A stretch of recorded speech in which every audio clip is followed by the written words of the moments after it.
देवी जगदम्बा आद्या शक्ति परमेश्वरी भुवनेश्वरी योग माया महामाया देवी जी को मेरा नमन है।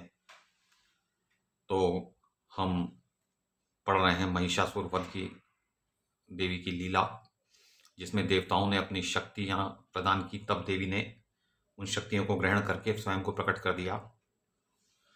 तो जब कल्याणमयी भगवती आभूषणों से अलंकृत होकर हाथ में आयुध लिए हुए विराजमान हुई, तब त्रिलोकी को मुग्ध करने वाले उनके दिव्य दर्शन पाकर देवता उनकी स्तुति करने में संलग्न हो गए।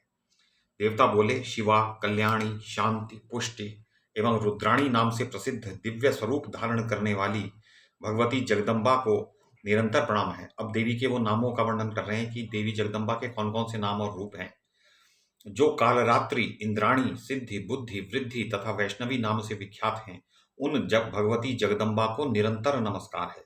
जो पृथ्वी के भीतर व्याप्त हैं, किंतु पृथ्वी जिन्हें जान नहीं सकती, तथा जो पृथ्वी के अंतर में विराजमान होकर सदा शासन करने में संलग्न है, उन भगवती परमेश्वरी को हम प्रणाम करते हैं। जो माया के अंदर प्रविष्ट होते हुए भी माया से अज्ञात हैं और माया के अंतःकरण करने में अंतःकरण में रहकर उसे प्रेरणा करने में उद्यत रहती हैं, उन कल्याण स्वरूपिणी अजन्मा भगवती जगदम्बा को हम प्रणाम करते हैं।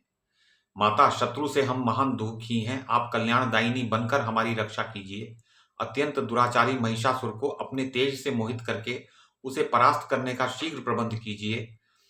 तो हे देवी, भक्तों पर कृपा करने वाली देवी, इस अवसर पर समस्त देवताओं के लिए केवल आप ही शरण हैं, आपको नमस्कार है। दानव द्वारा सताए गए हम देवताओं की आप रक्षा करें।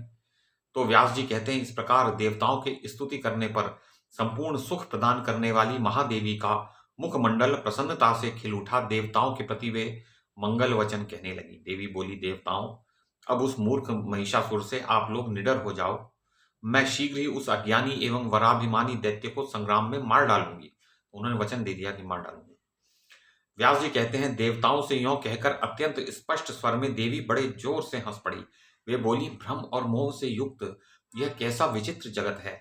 आज समस्त देवता महिषासुर से अत्यंत भयभीत हो रहे हैं, इनका कलेजा थर्रा उठा है। आदरणीय देवताओं, प्रारब्ध बड़ा ही घोर एवं दुर्जय है। जो हमारा भाग्य है, डेस्टिनी है। घोर का मतलब है एक्सट्रीम, वो एक्सट्रीम लेवल तक चला जाता है। एवं दुर्जय है, जिसको पराजित नहीं किया जा सकता, वो दुर्जय है। क्योंकि काल और कर्ता होने का सौभाग्य उसी प्रारब्ध को प्राप्त है। काल भी वही कहलाता है, जो प्रारब्ध मतलब डेस्टिनी जो होने वाला है वो। और कर्ता, कर्ता का मतलब है कि जो कुछ संसार में हो रहा है उसी के द्वारा किया जा रहा है, तो वही कर्ता है। और उसी के विधानानुसार सुख और दुख प्राप्त होते हैं। यों कुछ हंसकर बात करने के पश्चात देवी ने अट्टहासपूर्ण स्वर से, उच्च स्वर से गर्जना की। अट्टहास पूर्वक उच्च स्वर से उनकी गर्जना सुनकर उस अद्भुत शब्द से पृथ्वी कांप गई। पूरी पृथ्वी कांप उठी। संपूर्ण पर्वत डगमगाने लगे। गंभीर समुद्र में तरंगे उठने लगीं। उस गर्जना के प्रभाव से सुमेरु पर्वत अपने स्थान से खिसक गया, हिल गया। सुमेरु पर्वत जहां देवताओं के आवास हैं। संपूर्ण दिशाएं भीषण ध्वनि से गूंज उठी।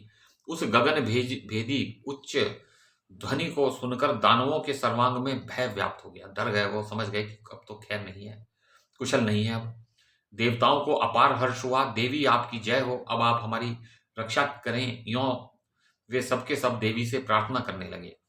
मद में चूर रहने वाले महिषासुर ने जब वह गर्जना सुनी तो वह क्रोध से तमतमा उठा। शंकित होकर उसने उपस्थित दानवों से पूछा, यह क्या हो रहा है और आज्ञा दी, इस विशिष्ट ध्वनि के विषय में जानकारी प्राप्त करने के लिए दूत अभी जाएं और पता लगाएं कि अत्यंत कठोर एवं कान के पर्दे को फाड़ने की क्षमता रखने वाला यह शब्द किसके मुख से निकल रहा है। ऐसी गर्जना करने वाला कोई देवता या दानव जो कोई भी हो, मेरे दूत उस दुष्ट को पकड़कर मेरे पास ले आएं। वह महान नीच एवं अभिमानी है, तभी तो यों गरज रहा है। अब वो सोच रहा है कि मेरे रहते हुए मेरे सामने गर्जना कौन कर सकता है। देखिए, व्यक्ति का जब घमंड बढ़ जाता है तो वो अपने आगे किसी को कुछ समझता ही नहीं। अब निश्चय ही उस मूर्ख की आयु समाप्त हो गई है। मैं उसे मृत्यु के मुख में झोंक दूंगा। अब वह मेरे हाथ से यमराज के घर जाना चाहता है। देवता तो कभी के परास्त हो चुके हैं। भय से उनका कलेजा कांप उठा था, अतः वे ऐसी गर्जना तो नहीं कर सकते। देवता तो ये गर्जना कर ही नहीं सकते, क्योंकि वो तो पराजित हो चुके हैं। जिन्होंने मेरी